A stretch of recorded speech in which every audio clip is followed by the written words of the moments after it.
Assalamu alaikum bandiraɓe hettiyankoɓe e ɓiyankoɓe Ayaw Pindi TV bisimilla mon e roɓɓindu jayndeli moɗon weltare min dañi huccide e mon oɗo subaka aljuma hande ko wiɗon tan aljuma moƴƴo malaɗo yo Allah waɗanen jaam goto fof salminama e inde ko noon manama e jettode e serenɓe men jejjitaka e laal gotol calminama jurama berta juuɗe ñaaga duwaw yuppoye Sénégal e aduna fof ha oɗo boros wawa hollude an caggal kono jaam duumo e nder leydi meɗen no subaka fof bani mon debbo Aissata Ndiaye wonde baɗum gorko Amadou Moussa bisimilla ma mbani mba debbo mo Dara Haleyɓe mi salminimo mi salmitimama no fewi subake sikki ala yewniɗo hanki ɗum ne kadi en kalnino bandiraɓe ko jaam tan kadi en kurinoma wonde ma artuɗo e aljuma o wadde no wayno alhamdulillah bani men debbo Aissata Ndiaye ari gam dusde en hono no kala subaka wadde en jeewetake plateau ne kewi wiide junggo ñamo ngo so ɓolɗi tan ene wayno gueɗɗe en tehma seeɗa ɗum noon ko salmitadema no mbimi ni kono kadi wiide allahumma amin e duwuji ɗi ganduɗa duwima fewde e leydi Sénégal kono kadi windere nde kala e kuuɓal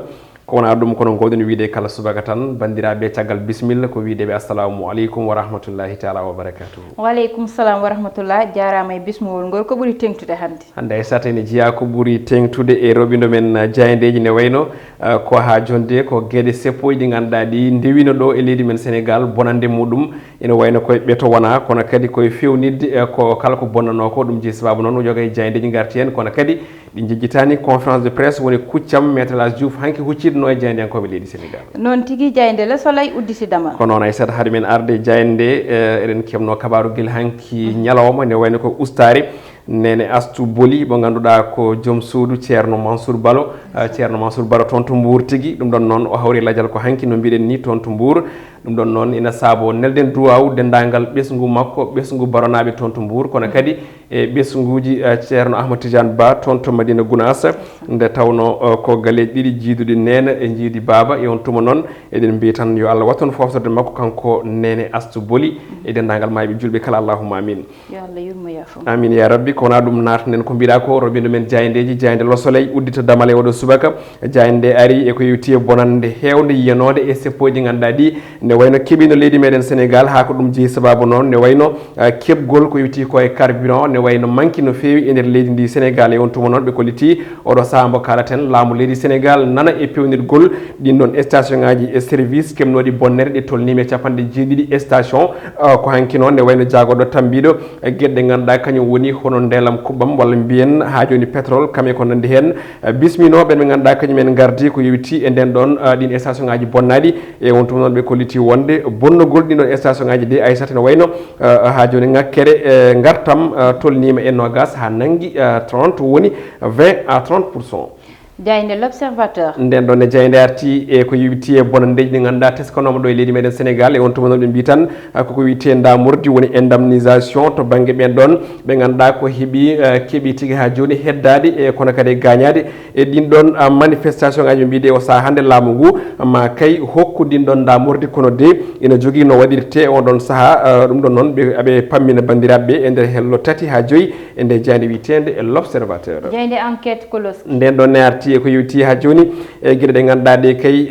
ko manifestation ngaji bannoɗi ɗo e on tuma noon ɓe mbi tan oɗo saaha hande ko des morts en question yidde wiide de oɗo saaha hande mayde ɗe ganduɗa moni foof ene rewta ɗum ɓe hen mbiya ko kono leydi Sénégal felli ɓe hen mbiya ko yoga e manifestant ji kañumen ina wayno caabi nden ɗon mayde e on tuma noon ɓe garti e ko yewti e ɓen ɗon mayɓe kono kadi e ɓen ɗon gañiɓe hani e naggaɓe oɗo saaha ɓe mbiɗe ko Sénégal heeɓi ko yewti koye fitnaji ɗi ganduɗa ɗi ko musɗi ɗi meeɗano andude e gurdam muɗum walla mbiyen guila dawa dawi ko wona ɗum Seydi Gassama mo Amnesty International suuti konguɗe e fanno arti e gueɗe kewɗe e to banggue ha joni jarugol yesso hani e jarugol caggal ko yewti e gueɗe e seppo hay ko nandi hen commissaire goto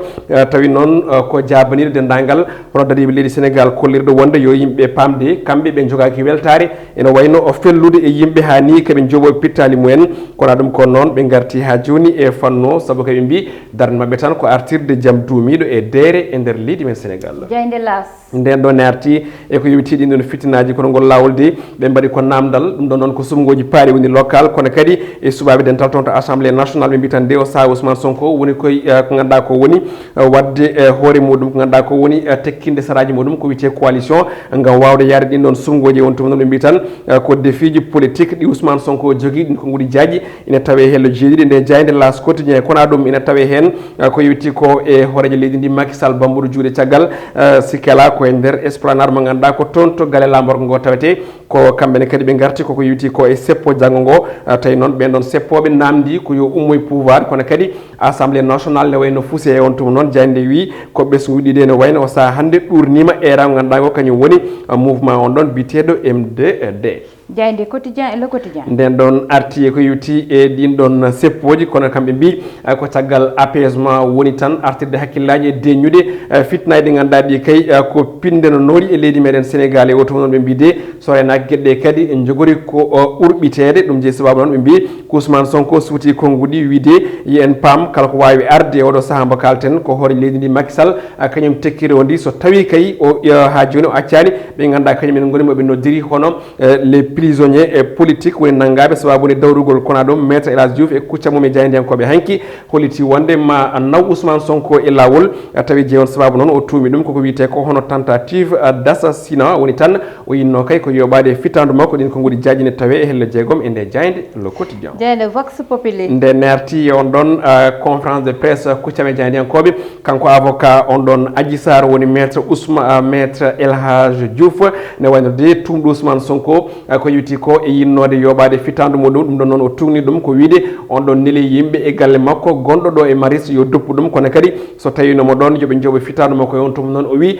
o yarata caggal e miijo makko ngo ko nawa Ousmane Sonko e yeeso lawol kona ɗum ɗin seppoji haala mumen tawtede nde jayde vox populi kono ngol lawol ɓe garta koko yewti ko kay ha joni e kaaje kono kadi e cocktail monotov mo ganduɗa kay ko rapport aji ɗi woni des rappeurs leydi men Sénégal keeɓi kay wadde erani to banggue musique hayni e konnguli to banggue plateau ngam ha joni haaldude eko yewti ko e pouvoir leydi ndi ina hen omo ganduɗa ko dip kono kadi e Canabas Bril ngaka belende biteɗo Diaman Express wondude e PBS kam e Djeba Hakkil MC Yaram wondude ɓeɗo kala ɓe koliti wonde gaddi konngudi mumen e ko yewti e fitinaji hani e manifestation ngaji gulɗi jaw jeenode e nder leydi meɗen Sénégal jayde sa coftal ɓalli uddotodama hono no kala subaka jayde nde oɗo ñalawma hannde ari koye natal ɓiɗɗo leydi Sénégal najo hono Sadio Mané ndewi tan de ne wayno ko e bituji ɗi o marque e Ligue des Champions tawi ko yewti 8e de finale guila 2017 2018 ɓe mbi ko Sadio Mané de ɓoyata ne wayno o wirtoma ganduɗa ko Cristiano Ronaldo to banggue ɓurɗo waru loggude bituji e on ɗon fannu ɓe mbi de omo yara hannde e bituji sappo e ɗiɗi e to on ɗon fannu to banggue 8e de finale nde wayno noon ko bi goto heddora gam wirtade CR7 kono ɗum ina tawe hen ko yewti ko ha joni e to banggue ganduɗa ko woni conférence africaine de football woni on ɗon élection mo CAF ɓe kolliti wonde de oɗo saaha hannde ko haare walla mbiyen poɗodiral wodata toon to Rabat saabu kay oɗo mo ganduɗa ko biteɗo Motsepe kanko mo hono Sud Afrique najo maw ardo gunɗon goomu e on tuma noon sifaji muɗum kala ina tawe hello tati e nde jayde witende stade nde wayno Aissata ko ɗum ɗo wonno ko to gunɗen kelle gadane oɗo subaka noon tigui Amadou Moussa e jayde stade walla mbiyen e coftal ɓalli ɗon ne keddotoɗen ha joni no aljuma fof e ɓoore wonde nde koye coftal ɓalli gareten woni sport ɗum ɗo noon Amadou ko hannde woni élection mo CAF kono wona élection mbaɗo no wayanno ni hannde ina anda holi jogorɗo joɗade woni ɓiɗɗo Afrique du Sud naajo o ɗum ɗon noon ina anda Augustin Senghor kanum ina jeeyano e candidat ji kono noon ko bannoɗo démissionné caggal nde ɓe jewtidi ha Paris ɗum ɗon mataw kanko wonata vice président ɗum ɗon ne koko ganduɗa koko hesɗi ɗum fo e lomtade omo ganduɗa kanko woni Ahmad Amadou Moussa ina sikkano ngol ɗo lawol ma Afrique de l'Ouest najo jeeye walla ma ardo ɗum ko ganduɗa woni CAF tawde guila ɓami ha joni heedɓe ngal ɗo banggal meeɗa ardita ɗum ko noon tigui kono Aissata on ɗamawde wayno sa yi eɗen mbawi wiide saabu jogonoɓe yakar ɓe foof ne wayno ɓen ɗon hannde o jaaɓi heede caggal omo ganduɗa ko Motsepe woni sud africain o ɗum ɗon noon wonno ko maître Augustin Senghor e Jacques Anouma mo leydi Côte d'Ivoire kono kadi mo ganduɗa kañum woni Mauritanie najo mo ganduɗa kam woni hoorejo fédération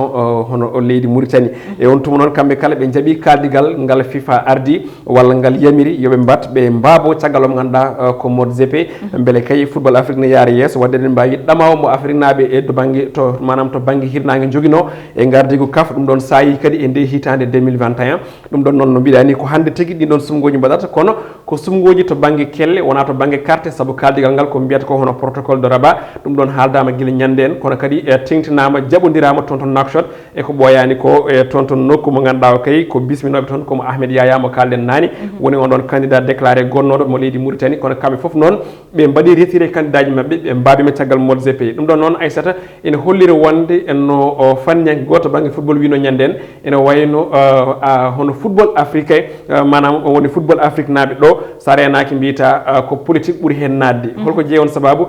guila ɗum fuɗɗi e campagne uji ɗi en jii nde wayno kaadigal visite aji kewɗi kono ko ɓuuri hen ko mantinade ko visite mo ganduɗa waɗi ɗum ɗo e leyɗele ɗe woni Gianni Infantino kanko ni tawtede hande toon to leydi Maroc gardiɗo FIFA o saaha kañum de rewɗa ɗo winoɓe ngala candidat to banggue hono candidat munen moɓe mbaɗata soutenir kono eɗen gandi moɓe manam so tawi ƴiiɓe kamen ballita ko milliardaire mo leydi Afrique Sud najo woni MODGP ko on ɗon tigui ɓe jiiɗi ardo wadde ɓe mbaɗi convaincre heddiɓe ha mbawa wabade caggal mabɓe kono ɗum ko ene wayno leydi Maroc kadi heeɗani hen caggal saabu football ɗo e Afrique eɗen mbawi wiide Maroc kalmoɓe mbaɗi soutenir manam kalmoɓe nanggorani ko on ɗon tan woni ko yahata yesso ko on ɗon kadi woni mo manam heewi ardade gardigo ko wiyete ko CAF wadde eɗen mbawi wiide to banggue démocratie ene manki wonde e ko witi e banggue gardigo walla mbiyano vote to banggue CAF par ce que vote andano hen to banggue démocratie kam ko vote yeehe to banggue carte e to banggue programme kono noon ko kaldigal ndewe oɗo an gona ɗum woni feccere nde jiiɗen nde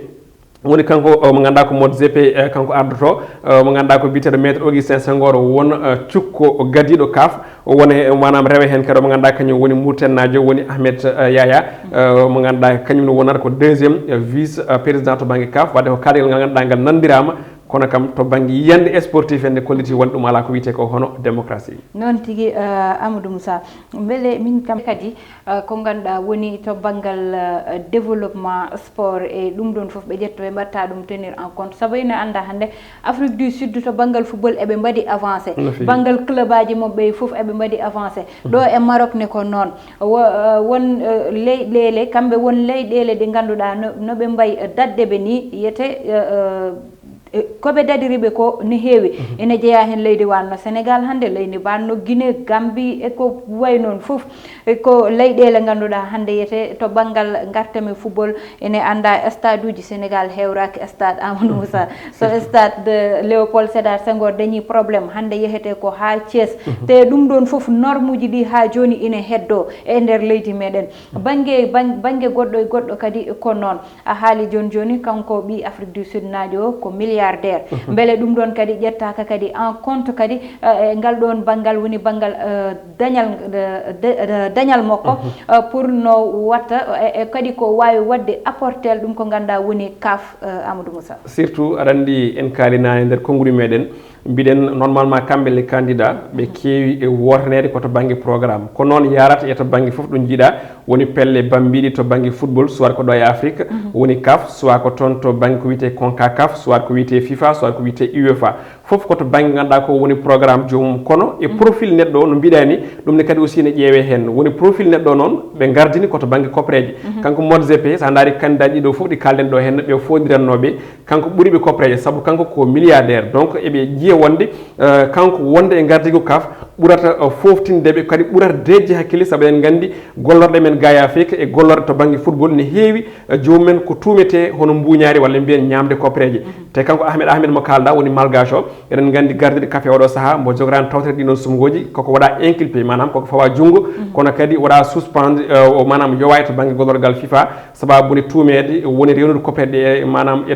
woni rewnude copreje to ganduɗa woni fotani rewde ɗum ɗonne kadi mbiɗa sikki kamɓe wonɓe caggal football Afrique naɓe woni FIFA ko ɗum ɗon woni ko duñiɓe hen woni profil on neɗɗo mo ganduɗa ko milliardaire moɓe cikki o so ardima ne wayno hay mbuuɗu ko sohli e to banggue CAF saka dirtin ɗum walla rewnu ɗum ko walla rewnu ɗum to ganduɗa ɗo woni moƴƴani donc ɗum ɗon foof ene joue hen woni to banggue programme o kono kadi to banggue ganduɗa ko woni profil on ɗon neɗɗo kono kadi no mbiɗani to banggue hono woni gueɗe ko sohli ko to banggue football woni stade uji e ko nandi hen Afrique du Sud hande nawdetake hay goto saabu leydi gotiri e Afrique mendi yuɓɓinde coupe du monde wonno ko 2010 kono kadi ko leydi wawde wadde sauvé Afrique to banggue so tawi en dañani baɗo candidat walla mbiyen hono juɓɓinowo ko witti ko ha joni e kawguel africain kelo ko wiyete coupe d' Afrique te kamɓe ɓe cooba kala e saaha en jii hen 2013 wadde mbiɗa sikki kanko Motsepe hono profil makko woni ko sohli FIFA woni ko sohli Maroc woni ko sohli kadi aussi yoga e leydel Afrique naɓe non tigi Amadou Moussa kono noon wona neɗɗo joguima tan yondinama yo taw omo woni mo ganduɗa te ko jogui ko amo yondina e ngal ɗon banggal ha heteremo ko wasa fawade goɗɗum ɗum wonno komin gaddanoma ne banggue roɓɓindu jayndeli meɗen ko tottude won adi altine so Allahu lamɗo jaaɓi bani mon debbo Aissata Ndiaye wonno e banum gorko Amadou Moussa an e banggal caméra o heɗanno en toon ko Mansour Sow alias Thiaté wondude Amadou Touré